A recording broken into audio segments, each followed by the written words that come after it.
पार्लिमानी secretary बराए सेहत नौशीन हामिद ने हमें ज्वाइन किया। उनसे ज़रा मज़ीद बात कर लेते हैं। शुक्रिया नौशीन साहबा, मुल्क भर के मुख्तलिफ इलाकों में स्मार्ट लॉकडाउन किया जा रहा है। अब अपेरेंटली रिस्पॉन्सिबल जो लोग हैं वो इब्तदाई तौर पर कह रहे हैं कि इसके हौसला अफजा नताइज हैं। इतनी जल्दी बाय द वे कैसे पता लग सकता है कि इतने हौसला अफजा नताइज हैं, क्योंकि ईद पे जो माशाल्लाह हम सब ने किया उसके नतीजा 2 हफ्ते बाद ही हमारे सामने आए थे ऑलमोस्ट। एक तो ये फिगर्स में हमें थोड़ी सी कमी नज़र आई और उसके अलावा मैं ये समझती हूँ कि खाली लॉकडाउन तो ज़ाहिर इतनी जल्दी इसके असरात जो हैं वो भी बहुत क्लैरिटी से सामने नहीं आएंगी, मगर जो SOPs के ऊपर अमल दरामद पिछले कुछ दिनों से शुरू हुआ है कि स्ट्रिक्टनेस हुई है कि हमने मास्क का इस्तेमाल करना है, और जहाँ जहाँ जिन शॉप्स वगैरह पे या जिस ट्रांसपोर्ट में ये SOPs को फॉलो नहीं किया जा रहा था वहाँ पर जब उनको फाइन्स हुए और उनको बंद किया गया, तो मेरा ख्याल है SOPs की इम्प्लीमेंटेशन भी जो है वो इसमें एक अहम किरदार अदा कर रही है।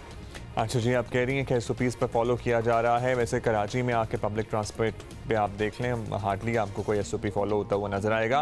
ये बताइएगा नौशीन साहिबा कि स्मार्ट हो या फिर मुकम्मल लॉकडाउन हो या इसे किसी भी किस्म का क्लेवर लॉकडाउन कह लें, बहरहाल एक लॉकडाउन और वज़ीर आज़म मुकम्मल तौर पर लॉकडाउन के मुखालिफ हैं, क्योंकि हमने उनका लेटेस्ट बयान भी सुना। उन्होंने कहा सुबह पूछते तो मैं कभी ना हिमायत करता, और ये बात कल भी दोहरा चुके हैं। तो क्या वज़ीर आज़म की रजामंदी के बगैर इस किस्म का कदम उठाना ज़रूरी था जैसा हुआ, या फिर क्या चाहते हैं वो कि कहीं भी कुछ भी बनना हो और सब नॉर्मल चलता रहे? देखिए जी, ये मैं इस बात को बड़ी आपको क्लियर कर दूं कि खान साहब, प्राइम मिनिस्टर साहब जो हैं वो कंप्लीट लॉकडाउन के खिलाफ हैं, मगर ये पार्शियल लॉकडाउन जो है या जो हॉटस्पॉट्स को लॉकडाउन करना, इसके खिलाफ वो नहीं है। उनका मकसद ये है कि हम पूरे मुल्क को लॉकडाउन नहीं कर सकते हैं।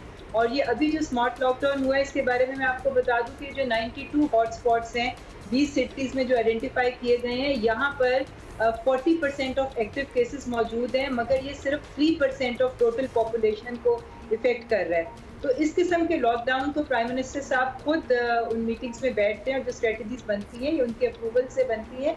टोटल लॉकडाउन के वो खिलाफ है। ये डिफरेंस है स्मार्ट लॉकडाउन और टोटल लॉकडाउन। अच्छा नौशीन साहबा, फ़िलहाल तो स्मार्ट लॉकडाउन जुलाई के पहले हफ्ते तक ही है।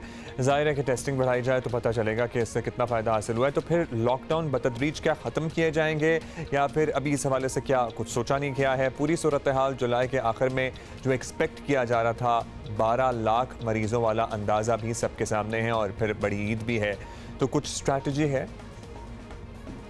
ये नहीं कहा था कि ये लाजमी तौर पर ये होगी, ये वो प्रोजेक्शन थी, जो अंदाजे होते हैं कि अगर हम लोग इसके बारे में कोई इक़दाम नहीं करेंगे तो तादाद इतनी बढ़ सकती है। मगर जिस तरह से हम देख रहे हैं कि अब हिकमत अमली जो है वो स्मार्ट लॉकडाउन और हॉट स्पॉट्स को ख़ास तौर पे लॉकडाउन करके इसकी ट्रांसमिशन को रोका जा रहा है, SOPs के ऊपर बहुत ज़्यादा सख्ती की जा रही है। तो ये तमाम चीज़ें इफ़ेक्टिव तरीके से जब ये इम्प्लीमेंट होंगी तो ये प्रोजेक्शन, हमारी दुआ भी है और उम्मीद भी है कि ये अंदाजे जो हैं ये गलत साबित होंगे। ये सिर्फ अंदाजे हैं और ये उस सूरत में ये फिगर्स आने थे अगर इनको चेक एंड बैलेंस में ना रखा जाता।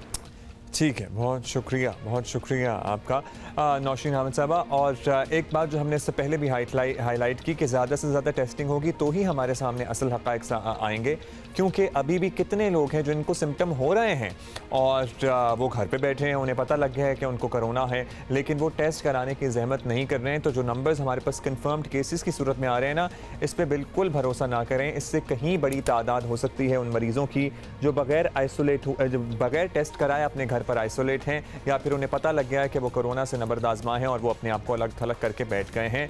सो दीज नंबर्स जो हमारे पास आते हैं कन्फर्म्ड केसेस वाले, वो इतने रिलायबल नहीं हैं। और दूसरी बात यह है कि टेस्टों की इस्तेदाद हमारी है ऑलमोस्ट 30,000, और टेस्ट हुए हैं गुज़श्ता 24 घंटों में 24,000। तो इसको भी ज़रा देखने की ज़रूरत है, क्योंकि ज़ाहिर है अभी तो हम ऊपर की तरफ जा रहे हैं ना, कोरोना में माशाल्लाह तरक्की कर रहे हैं हम, कि 6,000 का जो डिफरेंस आया है ये क्यों कम टेस्ट हुए हैं। हमारी एटलीस्ट जो कैपेसिटी है उतने तो पूरे टेस्ट किए जाएं। वैसे तो आइडियली अगर आबादी के तनासुब से देखा जाए तो इससे कई गुना ज़्यादा टेस्ट होने चाहिए रोज़ाना की बुनियाद पे।